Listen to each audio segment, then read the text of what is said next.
Welcome to another episode of the Axis of Combat podcast, episode 58. We're here to break down some UFC. We're here to break down some PBC. We're here to break down some Top Rank. I'm one of your co-hosts, as always, Ray Boogie, and my co-host. Hugo the boss, Hugo got next. You already know. And before we get into any of that business, you already know the routine. Like, comment, subscribe, Facebook, Twitter, Instagram, and TikTok. Everybody enjoying these visuals right now, don't forget to like, comment, subscribe, and hit the notification bell to stay up to date. And for all of our audio listeners, Spotify, Apple, Google Podcast, you already know. First fight on the card, and according to Tapology, which is completely out of order at the moment, we got Ikram Aliskerov going one-on-one with Antonio Trócoli. Aliskerov, 15-1, fighting out of Russia, 31 years old. Trócoli, 12-3, fighting out of Brazil, 33 years old. Not Aliskerov's original opponent. He was originally scheduled to fight Andre Muniz. This is probably not going to be a prelim card or a prelim fight. I think Aliskerov is going to completely rinse this guy. I think he's just better everywhere. This guy's only lost to Khamzat Chimaev. Trócoli has fought twice in 5 years. I mean, super big for the division. He's going to be giving up both height and reach. That's all he's really going to be giving up, because I think the old adage of the bigger they are, the harder they fall will be in full effect here. Give me Aliskerov, probably ITD. Yeah, that's all I got for this one, to be honest. Yeah, I'm with you. I think Trócoli, he's fought at 170 before, but I have a hard time believing he's going to make 185, especially at this age with the mileage and then obviously with the time off. I believe he popped for steroids as well, so that's a big thing to this story. But he's 6'5" with an 82-inch reach, and I'm here to tell you he does not necessarily always use that to the best of his advantage. I think Ikram is going to be able to do what he wants in this fight because I think he is that much of an elite level fighter. I'm with you on the ITD. Yeah, that's how I would play it, and that's how I'm going to play it. Next fight on the card at 145 featherweight, we got Shayilan Nuerdanbieke, the Wolverine, going one-on-one with Melquizael. His name is Melquizael Costa. I'm just gonna call him Costa. I fucked his name up big time. Nuerdanbieke, 39-11, fighting out of Beijing, China, 30 years old. Costa, 20-7, fighting out of Brazil, 27 years old. This fight is probably going to be a banger of a fight for as long as it lasts. Nuerdanbieke, the Wolverine. I mean, short, shredded, could be the Asian Wolverine. Who knows? He might have animanium in this boy's body. Excellent wrestler. Decent striking? Yeah, I would say decent. It's okay. Definitely got some pop, though. Yes. Going one-on-one with Costa here. Costa definitely going to have the height and reach. I think he's the more technical striker. I think both these guys hit hard. I think he can possibly get out wrestled here, but the grappling, I might have to lean Costa. Maybe I'm being a little, what's another word for racist that's not racist? Prejudice? Bias? I don't know. Listen, he's Brazilian. He's got to have some jiu-jitsu, right? Oh, God. Give me Costa here. I think Costa, if the fight stays standing, I think Costa's the cleaner striker. I think both these guys hit hard, but, you know, I think he's slightly more technically defensively sound. And if it gets to the ground, I think Costa, because of his size and because of his grappling aptitude, I think can be okay there. Give me Costa inside the distance, maybe. I'd bet violence in this fight for sure. Probably. Give me Costa inside the distance. What about you? I'm with Costa here as well. I think he has the better striking game. He has the more versatile striking game. He uses his kicks, his punches. He also showed a good understanding of grappling and wrestling against the cage against Thiago Moises, which was very impressive. And that was a weight class up. Thiago took him down. He was able to recover butterflies, get his feet to the hips whenever he wanted to at that point until, Thiago just buried him with pressure. Nuerdanbieke, not really the best grappler I think he's a good wrestler, but he's not the best grappler. I think he's going to have a hard time not only getting Costa to the floor, but keeping him on the floor. And on top of that, I think he's going to have a hard time hitting him as well, because I think Costa knows how to fight, stay behind his strikes. Unless he gets caught with a big shot, which can happen, anything's possible in the UFC and at this level. But I got to go with the guy with better skills here. I think Costa's the rightful favorite, and that's exactly who I'm leaning. Next fight on the card at flyweight, we have Tagir Ulanbekov going one-on-one with the fearless Joshua Van. Ulanbekov, 15-2, fighting out of Russia, 32 years old. Van, 10-1, fighting out of Houston, Texas. I'm not sure what his nationality is. I cannot pronounce that. No offense. 22 years old. Listen, I'm a big fan of Joshua Van. Love him. Young. I think he's like, his upside is crazy. His boxing, his stand-up, his striking, the way he's able to make adjustments in the fight. His chin. Durability. He's good. This kid's the goods. Problem is, we haven't really seen him get tested in terms of the wrestling / grappling. Ulanbekov is going to be the guy that's going to really put this man to the test.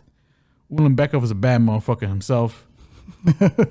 No knockouts, all submissions. He's a finisher. I'm going to slightly lean Ulanbekov here. I just think his wrestling, I just think his jab, I just think his grappling, just a level above. I mean, can Joshua Van clip him? Possibly. Can he make the leaps that he needs to make because he's so young? We don't know. I mean, this guy's just evolving. He just picked up wrestling not too long after his last fight and looked pretty decent at it. So I'm going to lean Ulanbekov here for the win, but not with that much confidence. What about you? I'm on Tagir as well. Tagir's going to have a 2-inch height advantage and a 5-inch reach advantage. He knows how to work behind the jab. He has underrated striking, in my opinion. I don't think he's like a world beater, but he does have very serviceable striking that does get to his game with the wrestling. Joshua Van, as you mentioned, didn't have a real wrestling coach / camp until his last fight. And Tagir's front headlock series is elite at this weight class, as well as his wrestling game. It's very elite at this weight class. And Joshua Van does have the tendency to start slow, which worries me in a fight like this, because if he falls behind early, he may not even have a chance on the cards. I love Tagir in this spot. I hate fading Van because I do like his style. I think his ceiling is extremely high, but Tagir is the lean. Gonna figure out how to bet it as this week goes on. Next fight on the card at featherweight, we got Jeka Saragih, or Jeka Saragih. Si Tendenga Maut? I wouldn't. I listen. I made the attempt. You make some crazy effort for that. When I see a nickname like that, I pass. Dog or pass, bro. Straight up. Well, speaking of passing, probably not dog, but passing. He's going one-on-one with Westin Wilson. Horrible fighter. Saragih, 14-3, fighting out of Indonesia. Put you in the siege. I'm sorry. 29 years old. Westin Wilson, 16-9, fighting out of Simpsonville, South Carolina, 35 years old. Listen, Saragih, I know he might have lost to Jubilee, and that's probably not the best look. He lost to an X-Men, bro. Take it as it comes, man. Jubilee. We just finished talking about the Wolverine, Nuerdanbieke. We got some X-Men on this card. But do I think Saragih struggles against Westin Wilson? Probably not. Nope. I think if Westin Wilson, who, by the way, I think is Wonder Boy's training partner, particularly for the grappling, because I mean, I don't think he's that good in anywhere else. He's filthy on the floor. He's good on the ground. The problem is Westin Wilson, 35 years old, was brought in, got beat up by 2 Brazilians, pretty much. Yeah, is the UFC's punching bag at the moment. I know he stepped in last minute. I know it was his dream to come to the UFC. Congratulations, you made it to the UFC. 1 or 2 more fights, you're probably out the UFC, in my opinion. I don't think he's that good. If he can get Saragih to the ground, I think he could probably win. But Saragih, I think, in my opinion, way better striking, and I think he probably knocks him the fuck out. Yeah. So I'm going to be picking Saragih here. I think he's just the better fighter. I mean, he is giving up length and reach. He ain't giving up power. He ain't giving up speed. He ain't giving up that wild-ass nickname. So give me Saragih by knockout. That's my prediction. What about you? Yeah, I mean, Westin Wilson's from Simpsonville, South Carolina. He's going to be the Homer Simpson of MMA if he keeps getting knocked the fuck out the way he's been getting knocked the fuck out. And that's bars right there. And I'm just being honest, man. He doesn't belong in the UFC. His hand speed is horrendous. For a guy who trains with Wonder Boy, his striking defense is horrendous. His chin is horrendous. There's not a lot of good things to say about him. I don't like talking about human beings like this. Dogging this man, bro. But like his jiu-jitsu's good, but his wrestling's not that good. It's pretty horrendous. So I'm leaning Saragih on pure talent and just level. I think he's gonna lump him up. I think he's gonna lump him up bad. Westin Wilson's 35 years old. I don't expect him to make extreme improvements between camps, especially after getting knocked out the way he did. And if he's working with Wonder Boy, they're just sparring all day and or grappling. And just that, not really having a real mixed martial arts matchup. I'm going to pick Saragih by knockout here. I think he packs him up. I think he packs him up bad, to be honest with you. So, yeah, hit him with the sound effect, my brother. Give me Saragih for the pack up. They would have been packing them up. Next fight on the card at women's strawweight, we have a debuting Julia Polastri. I think that's to say her last name. Psycho. I can say that nickname. Going one-on-one with Thunder. Damn. Josefine. I think it's Knutsson. Knutsson. Yes. Man, nailed that shit, boy. Polastri. 12-3. Fighting out of Rio de Janeiro, Brazil. 26 years old. Thunder. Knutsson. 7-0. Perfect. Fighting out of Sweden. Hailing from Sweden. 28 years old. I think this fight's going to be a banger. I agree. These two women are tough, hard-nosed, chin down, arms up. This fight's going to be a banger. Polastri, I was impressed with her. I mean, she has a very relaxed striking style. I think her striking is very good. She hits super hard. Kind of fights with her hands down, kind of relies on her head movement a little more, which is alarming in this contest. And I mean, you know, she has a chin, but I mean, that's at this stage, in this early part of her career, you don't really want to be relying on your chin that much. But you know, decent defense when she really got the head movement going and she's in her flow state. Knutsson, though, I think Knutsson's got the faster hands. I think she's a little more technical. I think she's also another dog where she just hits hard. She's nasty. This is going to be an excellent, for a women's fight, I think this is going to be an excellent low-key. This might be the low-key banger of the card. I agree. I'm going to lean Knutsson only because I think she's going to be more technical. I think she's got a little more tools in the box that she can whip out. Hey. You know, I'm always a fan of the speed kills edict, and I think she's just got the faster hands, and I think that's gonna help her a lot here.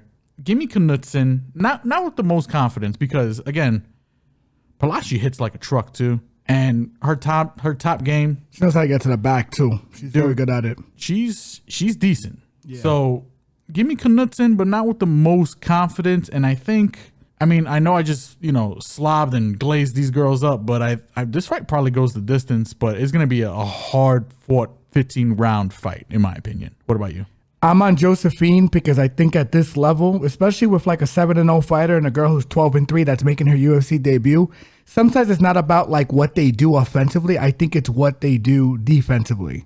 How many mistakes? Who can I count on to make less mistakes in this fight? And I think the answer is Knutsson by a landslide.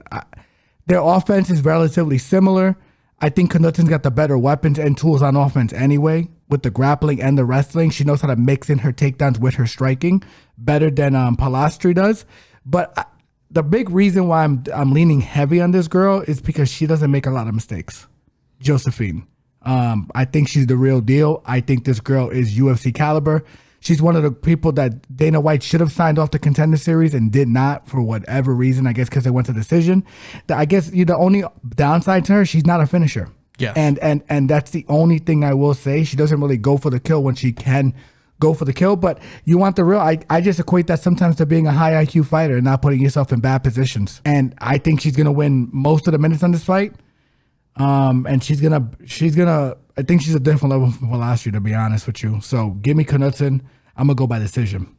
Next fight on the card at women's flyweight. Once again, we got a debuting Carli Judice, crispy Carli, going one-on-one with Gabriella Fernandes. Judice 3-1, fighting out of Mississippi, USA, 25 years old. Gabriella Fernandes, 8-3, fighting out of Brazil, hailing from Brazil, 30 years old. This fight, maybe a bit of a gift for Fernandes. Her first 2 fights in the UFC were both against grapplers. Fernandes, decent kickboxer, hits hard, solid striking overall. I'm happy to fight Judice here because Judice, she has a softball background, was able to pick up MMA at a super fast rate. I mean, when you watch her, I know this is like going to be her 5th professional fight.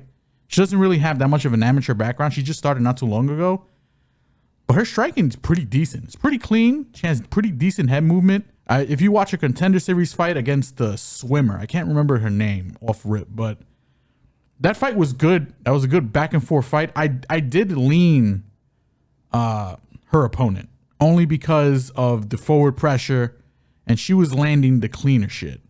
But Judice, I mean, throwing elbows, knees, pushing her against the cage, using the clinch game.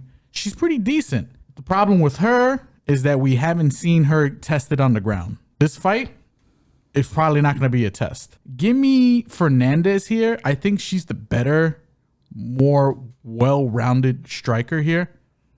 She has the experience. I think Judice, this might be a little too much too soon, even though this is probably the best matchup for her on the roster because she doesn't have to worry about grappling. But I won't be surprised either if Judice maybe goes to some grappling, because I know in her fight they were kind of pushing her to go to it, but she didn't really want to go to it. But give me Fernandes here. If this stays a striking matchup, I think Fernandes she's tough and she thumps. But this fight probably goes the distance. So Fernandes by decision is the way I'm feeling. Not with the most confidence though. What about you? Agreed. Everything you said, I'm not going to add much onto that besides the point that I don't think this fight's very low level. It's a bit low. This fight from a betting standpoint, I would advise people to stay away from unless there's like a definitive read, which we will get throughout the week in terms of props when they start getting dropped. But I'm with you on Fernandes, but not much else to add. That was beautifully put. So let's move on to the next fight. Next fight on the card at men's welterweight, we have Adam Fugitt, or Fugitt, going one-on-one. I mean, listen, that's not his nickname. I just like to say Fugitt. I thought his name was Fugitt until I heard Fugitt. So no offense. I don't know if he gets, if somebody mispronounced my last name, I'd probably be a little tight too. But I'm just clowning. I'm clowning. I'm gonna call him Fugitt though. I'll respect. Adam Fugitt going one-on-one with Josh Bushido Quinlan. Damn. Finish him. Fugitt, 9-4, fighting out of Oregon, 35 years old. The Bushido Quinlan, he is 6-2, fighting out of Nevada, 31 years old. This is another fight that is I'm still kind of going back and forth on. I think it's the closest line fight. Yes, yeah, it's -1. Some books -108 for Quinlan, -112 for Fugitt. It's a pick 'em essentially. Yeah, my English was not English in there. I was gonna say the most closest. Listen, I think Adam Fugitt should be the slight favorite, and I think he should be the slight favorite because I think he just has a little more to go to, and he's shown that he's willing to go to not only the grappling but the wrestling and the striking, and he's the IQ is there. Correct. He fought Kinoshita, who is technically the better striker. Fought Morales. Fought Morales. Fought Malat. technically the better striker, and Malat, who I guess is technically the better striker, whatever. But you've seen Fugitt try to mix in the wrestling, try to mix it up. He's going against a man in Quinlan here who can bring the pain. Also pop for steroids at one point. Pop for the real shit too. Synthetic by the way. stuff. Yeah, the stuff you can't say was in your supplements. You know what I'm saying? Like they equated with rocket fuel. I don't know if you can get this in GNC. That's the kind of shit he pop for. Super necessary. Quinlan, excellent boxer, is also another guy who's willing to mix it up and, mixing the wrestling. Didn't really have too much success in that one fight with Trey Waters, I think it was. Yes. But, dude's got a chin. Dude's got, again, the better boxing, in my opinion. This is probably just dog or pass. I'm going to slightly lean Quinlan here because I just think he's the tougher of the two guys. How crazy is that? And I think even though he hasn't really been tested on the ground, I got a feeling, and listen, I probably shouldn't be going off of feelings, but I should probably just dig in a little more into tape. But I think he should be all right on the ground here. Man, does this go to distance? No. Maybe. I think a knockout. I'll go Quinlan by knockout. Fuck it. About to get plugged in. He about to get plugged up. Give me Quinlan by knockout. Again, this is probably just dog or pass. If you get flips the dog, go for it. But I like Quinlan here. Give me Quinlan. Not with the most confidence though. What about you? Yeah, I'm with you on Quinlan. Fugitt has the better tools. I think he has probably the better BJJ if it hits the floor. But you have to hope he can get him to the floor. Quinlan is a bull. Very difficult to take down. Very good at getting to the cage when he's shot on. I don't know if Fugitt's going to have the physicality to deal with Quinlan in terms of the grappling exchanges, the wrestling exchanges, or even the striking exchanges. Fugitt does have some pop, but not the level of pop that Quinlan does. And in both fights, both fights where Fugitt has been knocked out, they've been by hooks. Quinlan is very good at connecting with the left hook. Very good. That's probably his best weapon, low key, followed by the straight right. It's a pick 'em. But I do feel like there's value on Quinlan here. The only issue with Quinlan, he got knocked out but viciously his last fight. Not even really viciously. It was like a TKO, but he was getting beat on. But with that said, I just think Quinlan is going to outgrit this guy over 3 rounds and probably get him out of there. Fugitt has a very suspect chin. Even though he is going to have the size and reach advantage, he doesn't use it the same way Trey Waters does. He doesn't. He'll find himself in brawls with smaller men. And he lost to the fraud Mike Malat, so I automatically have to fade him on principle. So give me Quinlan by knockout. Next fight on the card at men's flyweight, we have Mayhem Nate Maness. Horrible. Nah, don't disrespect Nate. I'm wilding right now, boy. This fight is good. This better be a 2-minute breakdown. Well, you could disrespect this guy. Jimmy the Brick Flick. Horrible. That's the opponent. Maness, 15-3, fighting out of Henderson. Oh my God. Henderson, Kentucky. I don't know why that was so hard to pronounce. 32 years old. The Brick Flick. 17-7. Fighting out of Sand Springs, Oklahoma. 33 years old. Listen, I like the name Maness here. He's got the size. He's got the reach. I think he's the better striker, hands down. Flick don't really got that good of a striking. I think the only thing Flick is decent at Jiu-jitsu. Is his jiu-jitsu. 100%. But I don't think Maness is not no slouch. He's only got 3 losses on his record. One's to Ulanbekov. That was his only submission loss. The other was to Umar Nurmagomedov, and the other one was to Tyler Lapulus. And he went to decision with Umar. Yes. To be frank. So I know I still think he's ass, but the fact that his best performance was in the loss, in my opinion. Straight up. I can't argue with that. I think Nate, he's got the potential. It's just the IQ that sometimes I kind of question a bit. But who has worse IQ? But Jimmy Flick, man. Jimmy Flick was a guy who was retired and probably should have stood retired, because then he came back and I think he got 1 win. He got it was a fluke. I don't want to say fluky against Cody Durden. But then, I think he's currently on a 2-loss losing streak. Yeah. And, Flick, he's just old. He don't got a chin. Maness should pack this guy up. I agree. Submission, maybe. I don't know. I think it knocks him out. I'm going to say Maness by knockout. I agree. Is probably what I'm feeling.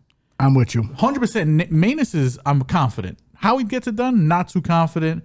But Maness is the side for me. What about you? I agree. Everything you said. I don't want to give this fight too much life because I think it's pretty low level shit. Well, I mean, one guy's going to be lifeless in my opinion. So. Yeah, I agree. And it's going to be Jimmy Flick.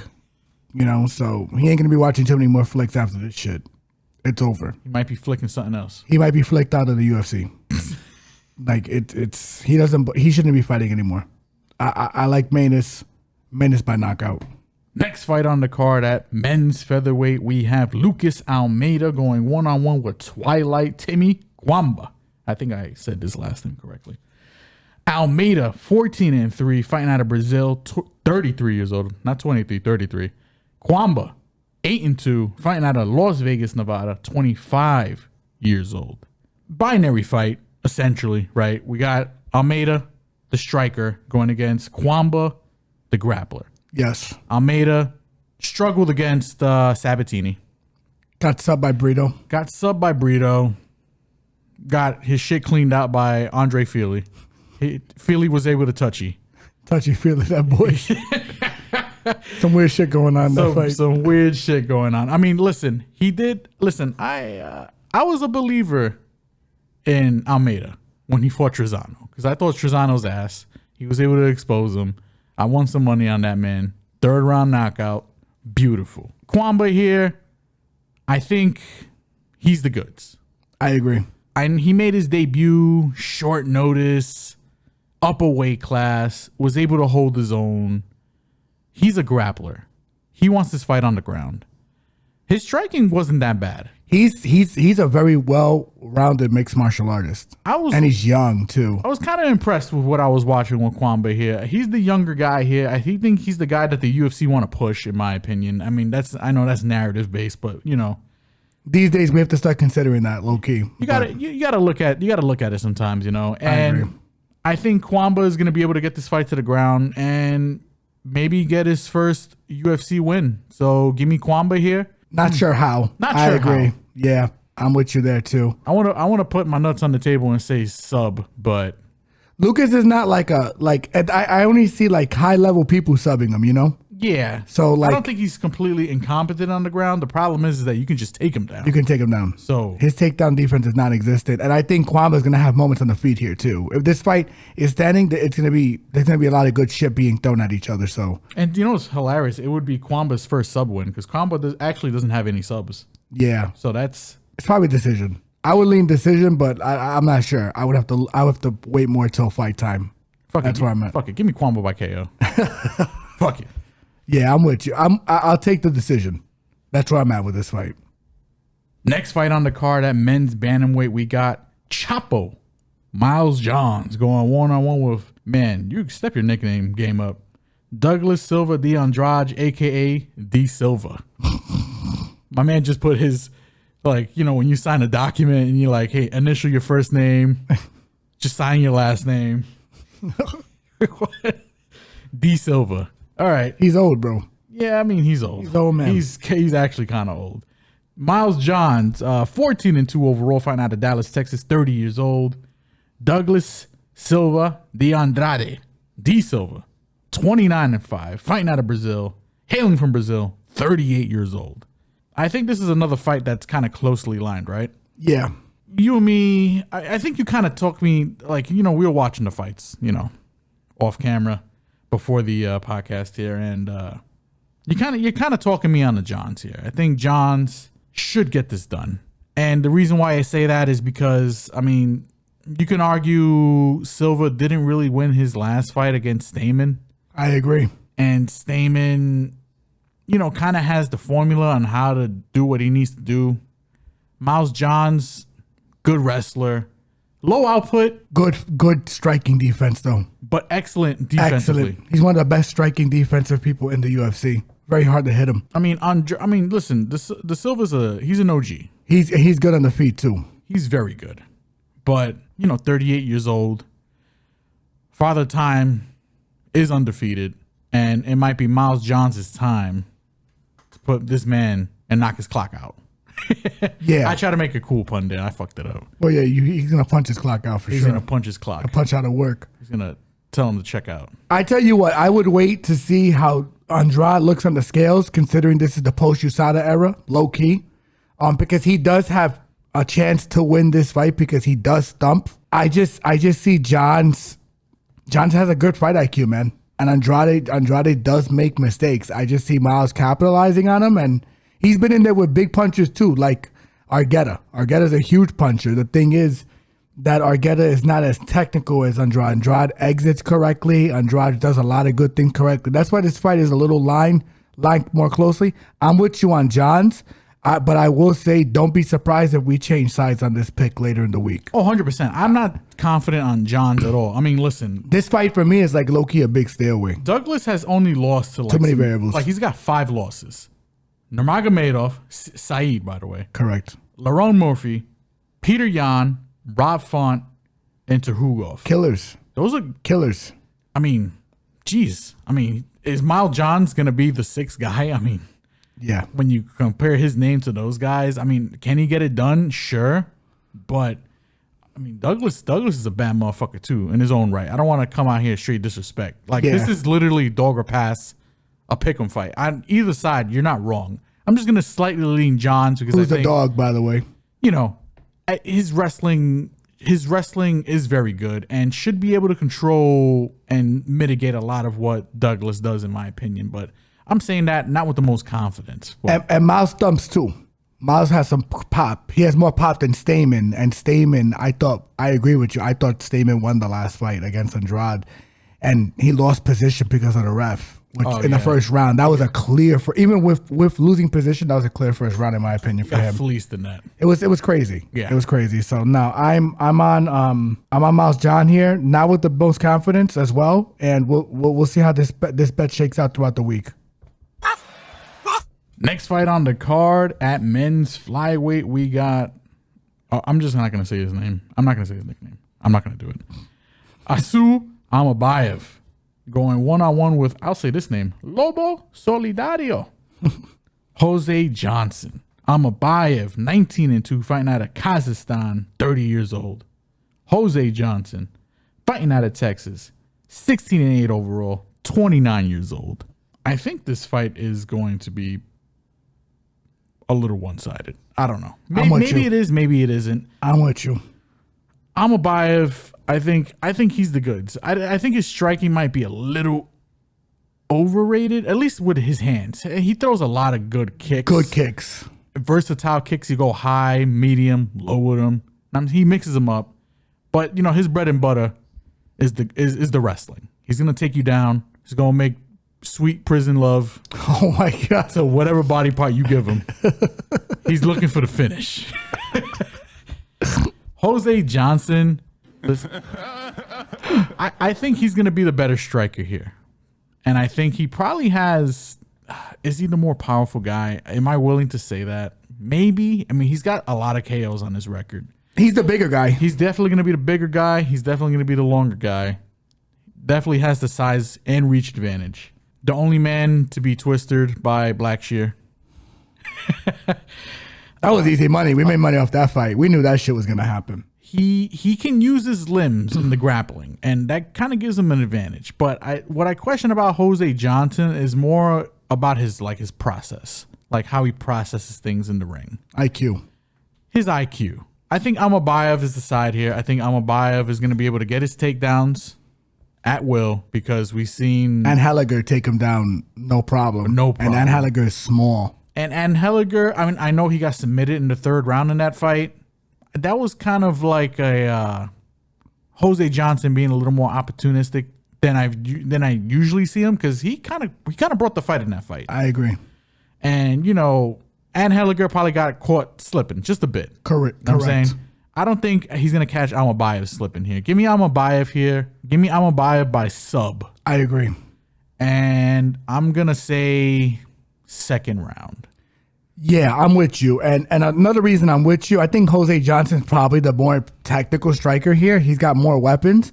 But one thing Amabayev is really good at doing is catching kicks, man. Yeah. Catching kicks and dragging you to the floor. And once he gets you to the floor, he's just better than you, man. He's better than a lot of guys in this division. I think this guy is the goods, knows how to throw kicks, and he throws a lot of good kicks because he's not afraid to be taken down either because he's very good off his back. I think I think this guy is the goods. I think he's going to do whatever he wants to Jose Johnson once it hits that mat. And I think Jose, I know he's Dominicano, represent, brother, but I think it's going to be a long fucking night for you, man. I think this is a very tough fight for you, and I think Amabayev by sub is the play. For sure. Next fight on the card at men's bantamweight. We got a lot of bantamweight fights on this card. We got Garrett Armfield going one-on-one with Bam Bam, not Tuivasa, Brady Hiestand. Armfield, 10-3 overall, fighting out of Florida, 27 years old. Hiestand, 7-2, fighting out of Spokane Valley, Washington, 25 years old. Haven't seen Brady Hiestand in a while. He's one of these once-a-year fighters, super young. Good wrestler, not so good stand up, and for a wrestler, he does look for submissions quite often. Garrett Armfield arguably lost his fight to Katona. Yes, arguably, but he won. Yeah. What impressed me in that fight is, Armfield's got better hands than I thought. Yes, I thought initially going into that fight that he was going to have to grapple and wrestle Katona consistently, like, a la Marab and, guys that he struggled with like that before. Correct. To win that fight. That's why I picked Armfield. Armfield did not wrestle in that fight. That fight was primarily just on its feet for 15 minutes, and he got the nod. He's got decent striking. He's got some solid pop. Brady, he said, has no... listen, from his last fight, I don't know how he's going to look coming in because he's still young. Maybe he makes them leaps and bounds we like to talk about. But just judging off his last fight and every other fight before that, doesn't have good stand-up, very hittable. And Armfield probably going to clean him out. I agree. And I think Armfield has the wrestling acclimate to... go back and forth with Hiestand. I think Hiestand is probably the stronger guy physically, but Armfield, I think I would have to give him the process edge, the IQ edge in this fight. Correct. So in terms of that, I'm gonna slightly lean Armfield here. Armfield should get it done. Does he knock out Brady? Brady, you can put him down, but I don't know if you could put him out. Maybe I just put my nuts on the table and say Armfield by knockout, but maybe Armfield inside the distance. Maybe that's what I'm feeling. I don't know. I'm not with the most confidence, but what I am confident in is I think Armfield is the side here. What about you? Yeah, I'm with you for all the reasons that you listed. I don't even want to spend too much time on this fight because I feel like you listed out everything perfectly, to be frank. But I think Garrett's going to give him a lot of trouble on the feet. Brady has been outstruck by lesser opponents, and I just don't think Brady has a great chin either. So I could see him. He could probably win some minutes, but he's not going to win the moments in this fight. Is he going to get Garrett's back? Good luck. He can wrestle his fucking ass off. So only thing Brady's bringing to this fight is size and youth. He's got 2 inches in height and 1 inch in reach. Jiu-jitsu's very slick. I'll give him that. He's very good against the back, getting the body triangle. But if he's not getting there, he's getting fucked up. So I'm going to go with Garrett Armfield because he's the better overall fighter in this contest. Main event at flyweight, UFC Vegas 93 popping off in the Apex. We got Alex Perez going one-on-one with Tatsuro Taira. Perez, 25-8, fighting out of California, 32 years old. Tatsuro Taira, 15-0, perfect. Fighting out of Japan, 24 years old. This is a banger of a fight, low-key.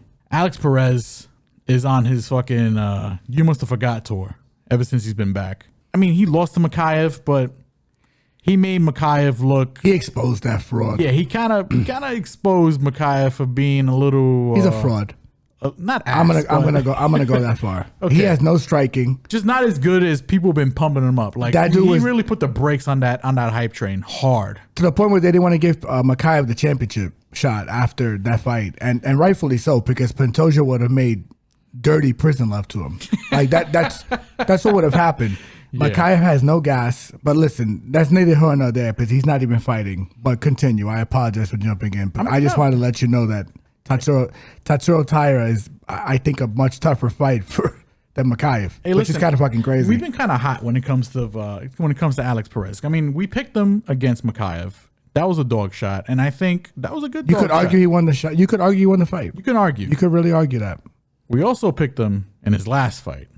Yeah, against Nicolau, and he's rinsed him, and that was easy work. Yeah, Nicolau's dustpan chin. I was actually surprised on, like, when I seen the line initially and I seen the fight. I'm like, damn, people are really sleeping on Alex Perez, and I feel like they're really sleeping on him in this fight too. If you look at the line again, I kind of agree. I mean, listen, I'm the biggest Tatsuro guy. Tatsuro, I've been nailing this dude. Hey, yo, pause. God, in terms of picking him, I've been getting this dude right. Hey, damn, bro. Let me glaze Tatsu real quick. All right, Taira is legit.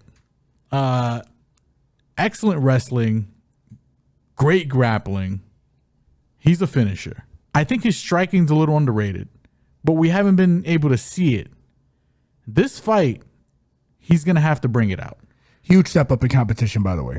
I think they got Taira as the favorite here because I think the way the bookmakers see it is I think they kind of see it playing out closer to what the Makayev fight looked like, where the grappling kind of stifled Alex Perez's, striking, and kind of, Perez had to play a little more defense in that fight than he wanted to, right? That being said, I think Perez hard to take down. Very hard to take down. He's only been submitted by the elite of the elite in this division. Correct. Is Tatsu that guy? He could be that guy. I'm back and forth on this fight. I really am. Because I really want to pick Taira here. But at dog money, Perez, this is a prove it spot. He's definitely going to be the better striker here. Coming in on short notice too, by the way. Yes. He's filling in because this wasn't the original opponent for Taira. The original opponent for Taira was actually Joshua Van. Oh, I hate that for Van. I just wanted to give him someone that was going to wrestle hump him, huh? Yeah. Oh, my goodness gracious. But I kind of like both fights for both guys now, the way they set it up. Oh, man, I'm back and forth. I'm going to pick Perez here. Not with the most confidence, but I think like I said before, he's the better striker with way more experience. Taira is really going to have to show me something. I'm rooting for the guy because I actually want him to win. Because I think he can and will be like a top 5 guy. Like, that's kind of potential he's got. At some point. And from a guy from Japan to do something like that in this division in particular, I mean, I think the kid's impressive. But at Perez, man, again, he's been on that y'all must have fucking forgot tour. And I think this might be the next stop. So give me Perez here in a 5-round fight. Oof. That's the big reason why I am picking him as well as a dog shot here. And the reason being is because if this is a 3-round fight, I would be a little more confident picking Taira. I think Taira is going to be that guy. I just don't think he's that guy yet. He knocked out a grappler his last fight. You know what I'm saying? Carlos Fernandes. So people were like jumping out the seats. Like he's like, don't get me wrong, I think he's made improvements to his striking. I'm not trying to shit on the guy. He's a very big, very strong guy. But I do think he's going to have a lot of issues getting Alex Perez to the floor. Alex Perez is going to pressure him, force the shots out of him. Alex Perez is going to land the leg kicks. Alex Perez is more experienced. Alex Perez has been more active than Taira as of this last year. Alex Perez, better boxing. I mean, I'm shocked at this line. I'm shocked it's not lined more closely. If you want to have Taira as a favorite, it should be like more like a pick'em. This line is just value play in my opinion at this point. I just think Alex Perez, it's close to plus 150 at this point. I think it's a little insane. I think this is a big dog or pass spot, and I think it's one that can definitely hit considering it's a 5-round main event contest. And if you look at the dimensions, Alex Perez is going to be an inch shorter. Taira's going to have 4.5 inches of reach on him, but realistically, like, he's not really a striker. He's a grappler. He's going to try and wrestle Perez down with the pressure. And I just think you have to bet on Taira being able to wrestle and finish him over the course of, 5 rounds? And without gassing. And if you look at who Taira's finished at this level, let's get into it. I mean, yeah. Carlos Hernandez, a grappler, and he struck with him. Jesus Aligar, old. CJ Vergara, horrid takedown defense, not that good off his back. Edgar Chairez had him in a deep guillotine at the end of the fight, and Chairez is not even close to being ranked. I know that was 2 fights ago, and he is young. He's making leaps and bounds. Don't get me wrong. If this was like a pick'em, I'd pick it because I do think the fight might be close. But I'm going to go with the guy who has more experience, has more finishing upside, who I know can go 5 rounds low key. Yeah. Is going to pressure, going to win the moments, can grapple. This is auto dog. This is a system play. I'm not going to argue. I think, listen, Alex Perez is a huge step up compared to what. Oh, my goodness. And I mean, and I personally think he's a huge step up. I think people are not putting enough respect on Perez's name currently. Correct. Because he was away for a while and now he's back. And, he's kind of just getting his feet wet. Some people thought he was just like trying to finish out his UFC contract. But, I mean, the man's only 32 years old. Correct. Currently in his prime. And active. And active as hell. He's taking so many fights back to back. I mean, that can be a little worrisome. But he's doing too much too soon. But he took no damage against Nicolau. He really didn't. He barely took damage against Makayev. And then Makayev don't throw hands. My point. Yep. And then Taira is not a guy who presents extreme danger on the feet. He does. I don't know. I feel like he kind of does. I think he's gotten better. Yeah. But against a grappler, he knocked out a grappler. Every other fight, he's wrestle humping. For me, it's more about like the way he just looks standing up. I know he's got to prove it here. He's got to prove it. And that's what I'm saying. I like him too. I'm not even trying to shit on the guy. Yeah. It's just the line dictates playing Alex Perez. It just does. I think the line is so fucking disrespectful. So Alex Perez, the lean, and most likely the dog shot play. Next fight we're going to be breaking down here. Now we're in the boxing realm. And to kick it off, I think we're going to start off with Subriel Matias going one-on-one with Liam Paro. This is happening in San Juan, Puerto Rico. Boricua. We standing up. This is a DAZN card, by the way. I know I mentioned Top Rank earlier. I think I was just thinking about Xander Zayas and, all the former Puerto Ricans he used to have. But this is actually the DAZN card. This is a Eddie Hearn production. And I'm going to toss it to my brother to break this fight down. Yeah, I like this fight's a banger. This fight's going to be a banger for as long as it lasts. Subriel Matias, if you're not familiar with him, and I think he's probably one of the most slept on fighters at 130, 135. This guy has real punishing power. If you haven't heard, there was the unfortunate death of Maxim Dadashev at the hands of Subriel Matias. He beat him into a coma and then fell into a coma, and unfortunately he passed away. Sad, man. Subriel Matias is a punisher. Yes. Like, that's what his nickname should be, the Punisher. Like, this dude, every punch he lands studs. And I think whoever's walking forward in this fight is going to win this fight.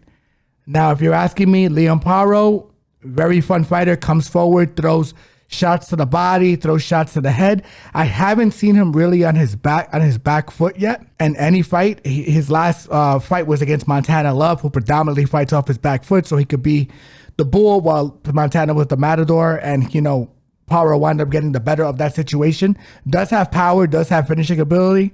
But Subriel, in my opinion, has been in there with bigger punchers, more dangerous punchers that have quit on the stool against him. I think he's retired 4 of his last 5 monster on the stool, which is fucking insane. Yeah.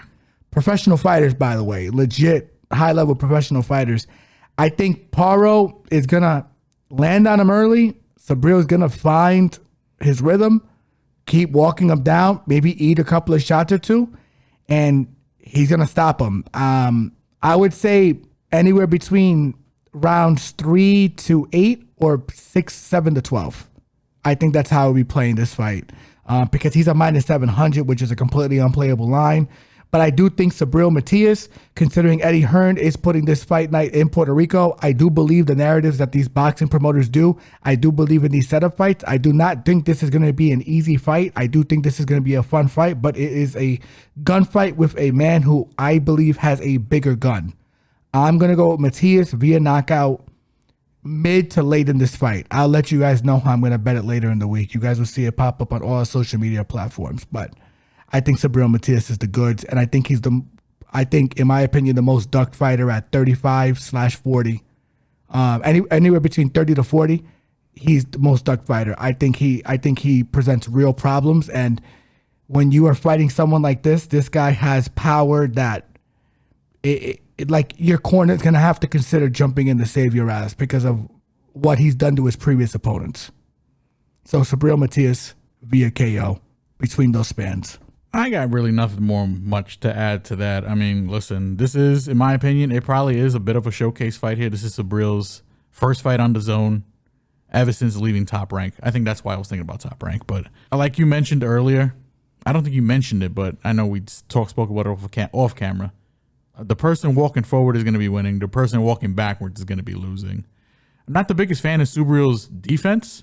Agreed. I mean, because he will be taking more than a shot. He'll be taking a couple of shots. My man blocks with his face. But my man is a literal juggernaut. My man is a zombie. And I think Subriel is going to be the side here. No offense to Liam. Liam's going to make it as fun as long as he can make it fun. And then I think he's going to be taking a nap.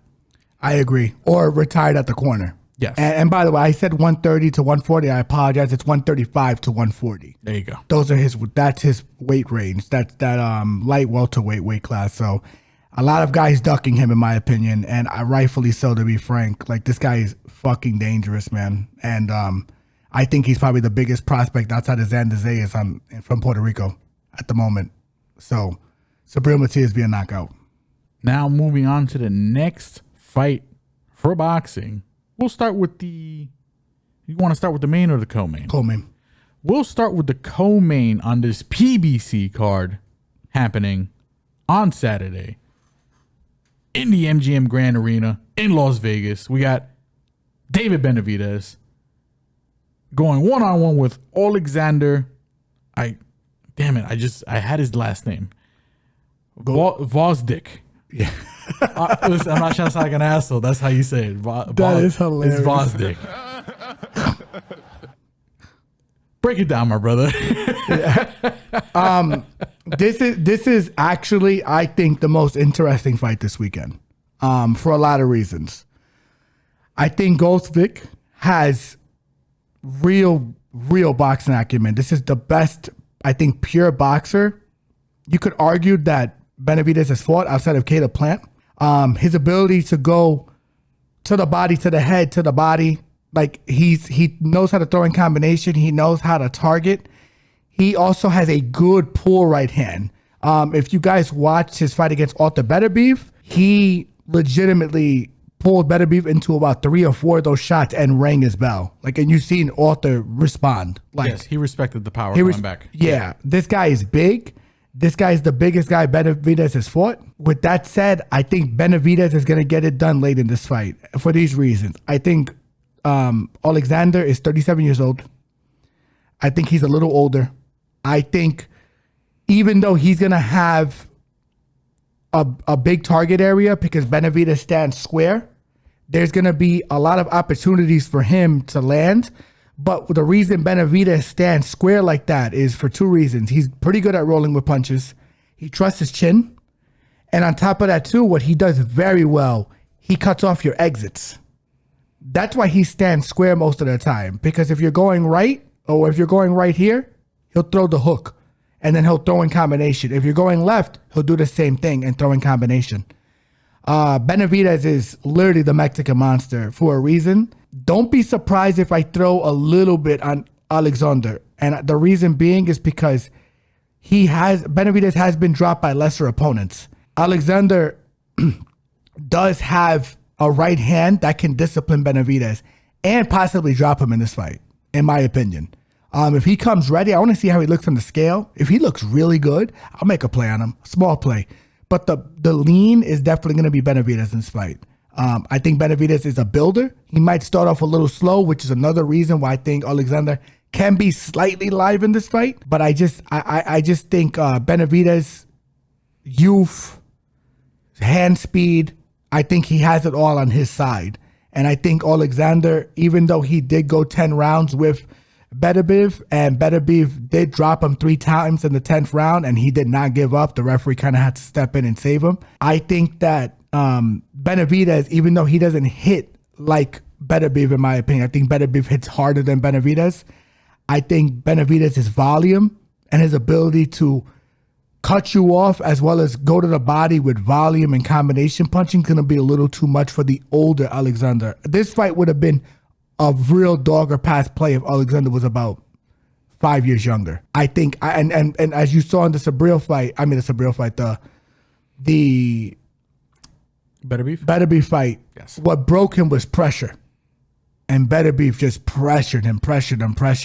I think he's going to stop him 7-12 because he is older. But I will say that the decision is probably live as well, too, because Caleb Plant did go all 12 with this guy. But I don't think this guy moves as fast as Caleb Plant. I think he's a little more hittable, even though he does have that Ukrainian boxing style. But I do think with the punching power, the right hand, as well as the dynamic attacks and the angles he presents, he can give Benavidez a lot of trouble. I really, especially early. Give me Benavidez 7-12, but don't be surprised if I sprinkle a little bit on Alexander's money line at I think it's at plus 500, but I think it's super. I think it's super disrespectful. I really do. I think it's very disrespectful. Yeah, I'm not going to add too much to that. I thought you broke that down pretty well. I mean, I'll throw a couple of nuggets in here. I do think it's Benavidez late, and I do think it's Gvozdyk early. So if you do like the Gvozdyk side, I think the only way he wins is probably getting to Benavidez early. Besides that, I think Benavidez's pressure is going to take over. I think his volume is going to take over. And I do think a KO is viable. I think it's more than viable, to be honest. I think someone getting dropped in this fight is viable too. That was going to be my next nugget. I think, No, apologize. I was just going to drop it in this. Because, we like to play them knockdown props. And I think a knockdown prop over under half, over under 1.5. I think they're both probably. I can see Benavidez getting dropped in this fight. I can see both these guys getting dropped. How crazy is that? 100%. Because Benavidez he got dropped by a little check right hook by a way lesser opponent, in my opinion. And it's and the thing is, he walked into the punch. And what does Gostov do? He has a very good pull right hand. Yeah, very good pull right hand. So, and I think Gvozdyk's going to be winning this fight early. I think eventually, Benavidez is going to have the speed advantage, in my opinion. I agree, especially moving up a weight class. He's definitely going to have the volume. I think he's just going to drown him as the fight goes on because he's a slow starter. You could probably get a better line on Benavidez if you want to wait.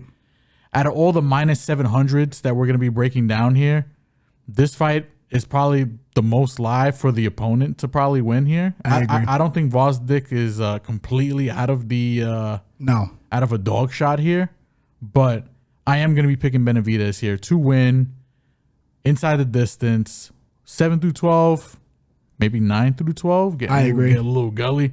I haven't looked at any of the props. Maybe the decision is kind of juicy. I can't see this going to distance, but I'm going to leave with my initial gut reaction. I think it's a KO late. I agree.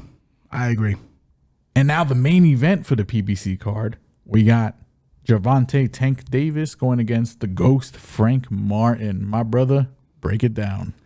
This is a great fight. For people saying that this is a handpicked opponent, I think you're fucking crazy. I think this fight is very dangerous for Tank. Handpicked for who? Yeah, there's a lot of people online saying that this is a bullshit fight, and I think they don't know what they're talking about. Put some respect on Frank Martin, brother. The Ghost is the real deal. And by the way, there's also word that the Ghost came into the gym and worked Tank in sparring, worked them bad several years back, right? Whooped his ass, yeah. So there's a lot of good build up there, a lot of good sparring history there to basically sum up some tension and shit like that. Spice up the trash talk, I agree. And but what I will say is that I do believe that Tank would not take this fight if he did not genuinely believe he could win it. He has fought a lefty with longer reach in Hector Luis Garcia and pressured him and landed big shots as the fight went on. Frank Martin, if he can make this fight boring, he's going to have a chance in this fight. I think this fight is going to be very good. But I do think this fight is going to be very, I don't want to say boring, but it is going to be slow. It's going to be a super technical back and forth, in my opinion. I agree. What Frank is very susceptible to is the right hand. But that's usually from an orthodox fighter. These are two southpaws fighting with each other, so whoever wins the jab battle is probably going to win this contest. Tank, the only reason I'm going to lean Tank in this fight is because Tank is faster than him. Tank also is better technically on the exits, keeps his hands up. Frank kind of leans out the way with his chin straight up, and you've seen him and his, I forgot which contest he was in against Jackson Martinez. I forgot his name. I apologize. It looked like Martinez, but it's like Martinez or I forgot. It's something of that ilk. Yeah, I don't remember. But let me see. Actually, I could look it up really quickly. But the reason he was also getting touched up in that fight was particularly because, go ahead. It's Jackson Martinez. Sorry. The reason he was getting really touched up in that fight is because that guy is a substantially bigger opponent. He's huge for the weight class, had a very good right hand. I think Frank was surprised that he was getting touched up that much. This fight, these guys are kind of virtually identical. Frank is 3 inches taller than Tank, but the reach is virtually identical. I think it's a half-inch difference. I think this fight is going to be very good. I think it can be boring, to be frank, but we did see Tank, and usually Tank is the counterpuncher. I think Tank is going to have to go forward in this fight to win. I think if he sits on his back foot, he's going to be in some trouble in this fight because he has the lowest volume. Yeah, if you ask me, I think Martin is definitely going to be a little more active. I mean, you've seen in his past fights, he will throw that jab out relentlessly, and I think, and his left hook is there. I think he lands with the left hook. Gervonta is gonna, he likes to give away rounds early, but if he wants to win this fight, he's gonna have to up his volume and keep up with the jabs and pressure. 100%. Yeah, and not the left hook, the left straight. Yes, his left cross he hits a laser beam, Frank. And I think people who think this is an easy fight for Tank, I think they're crazy. I think this is gonna be a very difficult fight for Tank. I think Tank's gonna have to walk through some fire. Tank does trust his chin. I think Tank has the better chin, to be frank with you. Frank, to be frank. but what I will say is that I think this is another line that's a little disrespectful, just because Tank has the lowest punching volume per round out of any active boxer. Yes, he doesn't throw too much. So if you're betting Tank, you almost have to bet the knockout. But unlike Shakur Stevenson, he has some exciting fights. I agree. If you're betting Tank, you almost have to bet the knockout, because he did fight Hector Luis Garcia, and I keep bringing up his name because that southpaw stance, Tank had a lot of trouble with it, and Hector was a more lanky fighter because I think he had like 4 inches in reach on him and height as well. But I think Frank is the better fighter. I think Frank is the much better fighter. He's a better Hector Luis Garcia, in my opinion. But he's a more reachable guy too. Correct. So it's gonna be a little easier for Tank to land big shots, to get in on Frank. You know what I'm saying, especially like you mentioned before, the way Frank exits, not the most safe, not the safest. I mean, he's good defensively. I mean, they call him the ghost for a reason. He's there. He's not there. You know what I'm saying? But again, I do think this is another. I like to bring in the edict again. I think speed kills, and I think Gervonta is gonna be the faster guy here, and I think he's gonna be the more agile guy. I agree as well. He has a better. He's going to be quicker with his feet and quicker with his hands. And I think there's a good chance he definitely quicker with his hands. He can win the jab battle. Yeah, like that's a very real thing. And I think whoever wins the jab battle, and I think he has the power edge here. So yes, I'm going to lean Tank because I think he can possibly drop him. The thing is, it's scary to bet this fight because if he drops Frank, is he going to knock him out? I don't know. I do like the knockdowns in this fight. I think someone's gonna get knocked down in this fight. I don't hate the knockdown prop in this one either. Yeah, I'd say Frank if gun to the head, but it's such a good fight. It's gonna be very technical. It's gonna be very slow in the beginning. I think Tank is gonna have the bigger moments. The thing is that the rounds are gonna be so close that they're probably gonna give it to Tank. Like that, and that's the narrative part that I'm going to give to you guys. It depends, but yeah, I mean the narrative, yeah, I mean because people want to see Tank win, and Yeah. Tank is goated. He's he's Mayweather's boy. Blah blah blah. You know what I'm saying? But I mean, he is gonna land harder. So I mean, as long as the volume is sort of similar, and he's landing the best punch or the best 2 punches in the round, I'm not gonna hate that they're giving Tank the round. No, and it's gonna be like the Rolly Romero effect, right? Like where I thought Rolly was winning the first 6 rounds, and there's a lot of analysts who agree with me. Yeah, no, Rolly was winning that fight until he wasn't. And somehow the judging still scored it for Tank, even though he was throwing nothing. Yeah, that was insane. Which I that's what I'm saying. Boxing is so corrupt. I have to talk about it this way. Like, if you want to say that the writing was on the wall, that eventually, like, because Romero was getting a little more loose in there, he's gonna roll into a punch. Sure. Yeah, like you can see. Tank was going to get to him sooner or later. And I was present for that fight, and you should have heard all the people around me that were saying, "Oh, well, you kind of got to give Tank those rounds because he was setting that up." You don't win rounds. He won the fight, so you give him all the rounds. You don't win the fight. You don't win rounds setting up punches. No. You don't win rounds not throwing punches. Yeah, but this is boxing, so it's fucking crazy. It's fucking crazy. Yeah. But I'm gonna go Tank for narrative, power, speed, footwork, and chin, and I that's where I'm gonna lay with this. Even IQ. IQ. I think he's underrated. Yeah, like he's a smart guy. He'll make the adjustments in the ring, and he's very defensively responsible. Very defensively responsible. That being said, Frank ain't no slouch. No. Frank is definitely gonna be like not definitely gonna be is his toughest opponent by far. Yeah, in my opinion, this is a great fight. I think it's gonna go to decision. Something in my balls is telling me it's gonna go to decision, but I don't hate that look. I want to see what the lines are, but I think it's gonna be decision. I don't think he's gonna knock out Frank. He might drop Frank. Yeah, flash knockdown I could definitely see, but I don't even two. I just don't see. I don't know if Tank's gonna knock this guy out. It's a lefty. If it was an orthodox fight, I would feel a little more confident because Tank is good at beating him with the lead jab, stepping out, and beating him with the lead jab, as well as landing the slip right hand. Very good at that. But it's too tough to tell in my opinion. Yeah, I don't hate the decision look. I don't. Yeah. I mean, listen, when you bet, Tank is that dude, but. Yeah, we'll see. Yeah. The way he was landing on Ryan Garcia is not the same way he's going to land on Frank Martin. Ryan Garcia is an orthodox fighter. Yeah, it's and not the best defensively. No, Frank, at all. southpaw and very good. So we'll see. You want the real? If this fight is close, I think there's a good live bet spot because I think if the fight's really close. And no one's done anything past 6 rounds. You put some money on Frank, depending on if the line opens up more for him. That's how I would play it. Yeah, But I just think the boxing narrative and the boxing lords and all that, it's gonna go to Tank, and even if it's close. So, and that's it, ladies and gentlemen.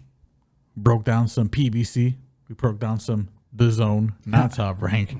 And we broke down some UFC from top to bottom, up and down, inside and out. We fucked all that shit up. But, all good things must come to an end. So, without further ado, what's up, my brother? You already know the deal, ladies and gentlemen. Like, comment, subscribe. Facebook, Twitter, Instagram, and TikTok. Everybody enjoying these visuals right now. Don't forget to like, comment, subscribe. Don't forget to like, comment, and subscribe. And hit the notification bell. And for audio listeners, Spotify, Apple, Google Podcast. You already know. Love you guys. Holla at ya. We also have some PFL next week, if I'm correct. But no, it's this week. Well, not really this week, but we got some PFL coming up. Yeah, PFL 4. But, so that's later. But keep an eye on the social medias for that. Love you guys. Holla at ya. Good night.